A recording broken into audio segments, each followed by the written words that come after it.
எனக்கா இது ஏதோ கோவத்துல வெளியே போக சொல்லிட்டாங்க. ஏதாவது பேசி திரும்பவும் இந்துவை கூட்டு வந்துடலாம்னு நினைச்சேன். இவங்க வேற ஏதோ பிளான் பண்ணிட்டு இருக்காங்க. இந்து அக்கா பாவம் சித்தி. அவங்க இங்க வந்ததுக்கு அப்புறம் தான் நம்ம வீட்லயும் லைஃப்லயும் நிறைய விஷயம் மாறுச்சு. ஆனா இப்போ அப்பாவும் சித்தப்பாவும் சேர்ந்து இந்து அக்காவை இந்த வீட்டுக்கு வரவிடாம பிளான் பண்ணா அதை பார்த்துக்கிட்டு எப்படி சும்மா இருக்கிறது? நீ சொல்றது எனக்கு புரியுது சித்ரா. நம்ம எப்படியாவது சீக்கிரமே இந்துவை இந்த வீட்டுக்கு கூட்டு வரதுக்கான வழிய பார்க்கணும். அவங்க என்ன வேணாலும் பண்ணட்டும், நாம இத சும்மா விடவே கூடாதுக்கா. நமக்கு இந்து திரும்பவும் இந்த வீட்டுக்கு வரணும். நான் சொல்றது சரிதானக்கா? கரெக்ட் ஜெயந்தி. ஜெயந்தி, ஜெயந்தி. அம்மா, மாமா வந்துட்டீங்களா? கொடுங்கம்மா. ஏய், நீ புள்ளத்தாச்சி புள்ள, வெயிட் எல்லாம் தூக்க கூடாது. அம்மாடி, நம்ம குடும்பத்துக்கு ஓ மூலமா ஒரு புது வாரிசு வரப்போகுதுல்ல, அந்த சந்தோஷத்தை நம்ம குலதெய்வம் கருப்பணசாமியை போய் பார்த்து குழந்தை எந்த குறையும் இல்லாம பிறக்கணும், அது உன்னோட கையில தான் இருக்குன்னு சொல்லி பொறுப்பை அவர்கிட்ட ஒப்படைச்சிட்டு வந்துட்டோமா. அந்த குழந்தையாவது உனக்கு உறுதுணையா இருக்குமா. நல்லபடியா ஒரு பேரனையோ பேத்தியையோ பெத்து கொடுமா. அப்புறம் இன்னொரு சந்தோஷமான விஷயமா, பிறக்க போற என் பேர குழந்தைக்காக ஓம் பேர்ல ஒரு 50 ஏக்கர் நிலத்தை கிரயம் பண்ண சொல்லியிருக்கேன். சந்தோஷம் தானே? கோயிலுக்கு போயிட்டு வந்ததுக்கு அப்புறமா தாமா மனசுக்கு ரொம்ப திருப்தியா இருக்கு. அம்மாடி, அவனை மாதிரி முரட்டுத்தனமா இல்லாம உன்ன மாதிரி ஒரு தங்கமான குணத்துல ஒரு பேரனையோ பேத்தியையோ பெத்து கொடுமா. குழந்தை பிறந்ததும் நம்ம குடும்பத்தோட குலதெய்வம் கோயிலுக்கு போய் சாமியை கும்பிட்டுட்டு மொட்டை போட்டுட்டு வருவோமா. அந்த கோயிலோட பிரசாதத்தை கொடுமா.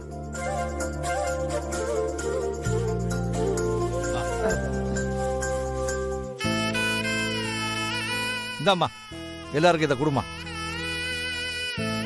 என்னம்மா அம்மாடி, ஏன் உன் முகம் ஒரு மாதிரியா இருக்கு? அந்த முரட்டு போய் ஏதாவது திட்டினானா?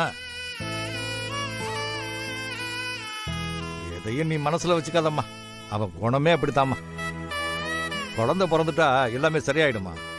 நீ மனசுல எதையும் வச்சுக்காம உன் குழந்தைய நல்லபடியா பாத்துக்கிறதுல தான் உன்னோட கவனம் இருக்கணும். கஷ்டமான வேலையெல்லாம் நீ இழுத்து போட்டு செய்யக்கூடாதுமா. சுகுணா, நீயும் கூட மாட இருந்து கவனிச்சுக்கமா. இந்துகிட்டையும் சொல்லு.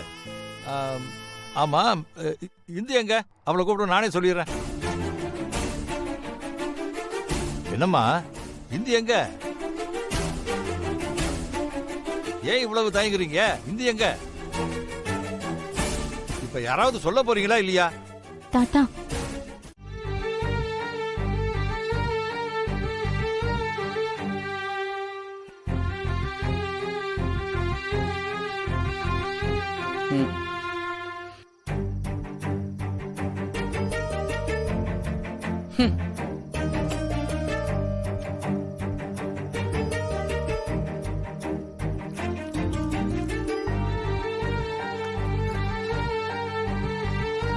மாப்ள, ராவா குடிக்க போறியா இல்ல தண்ணி ஊத்தி குடிக்க போறியா?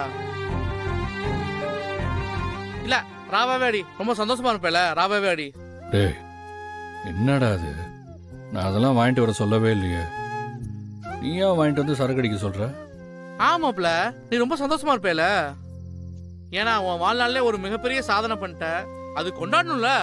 அதுக்கு தான் நான் வாங்கிட்டு வந்தேன், குடி.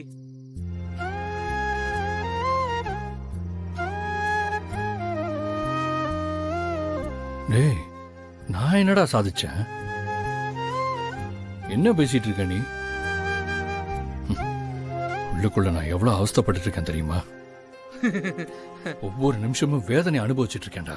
டேய், சும்மா வேதனை இதெல்லாம் சொல்லிட்டு இருக்காதடா. இங்க நடந்தது நானும் சிஸ்டரும் அவங்க அப்பாவும் ரொம்ப நல்லாவே சொல்லிட்டாங்க. ஆமா, நான் தெரியாம கேக்குறேன், நீ எல்லாம் மனுஷனாடா?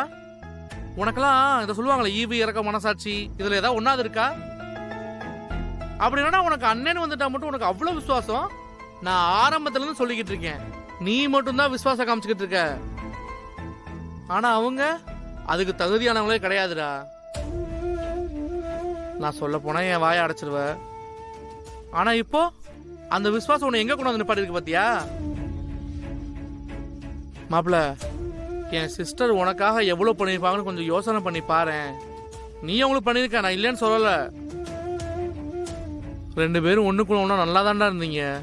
இப்படியே அந்யூன்யமாயி 2 பேரும் சேர்ந்து வாழ போறேன்னு நினைச்சுக்கிட்டு இருந்தேன்டா. ஆனா இன்னைக்கு நீயே சிஸ்டர் வீட்டு விட்டு அனுப்ப காரணமாயிட்டியாடா. சரி ஓகேடா விடு. நம்ம கடைசி என்ன பேசணும்? சிஸ்டர் மனசுல உன் மேல அன்பு பாசம் இருக்கா தெரிஞ்சு சொல்லிதானே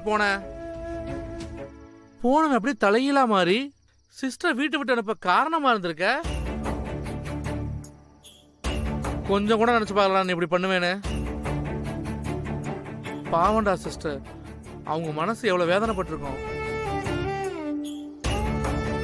சரி அவங்கள விட்றா. அந்த மனுஷன் என்னடா பண்ணாரு? உன் மாமனாரு உன் மேல எவ்வளவு பாசம் வச்சிருந்தாரு. அவரையும் அவமானப்படுத்தி வெளியே அமைச்சிருக்கீங்க. அப்ப கூட நீ கை கட்டி வேடிக்கை தான் பார்த்துட்டு இருந்தேல. என்ன எதுவுமே நடக்காத மாதிரி பாக்குற?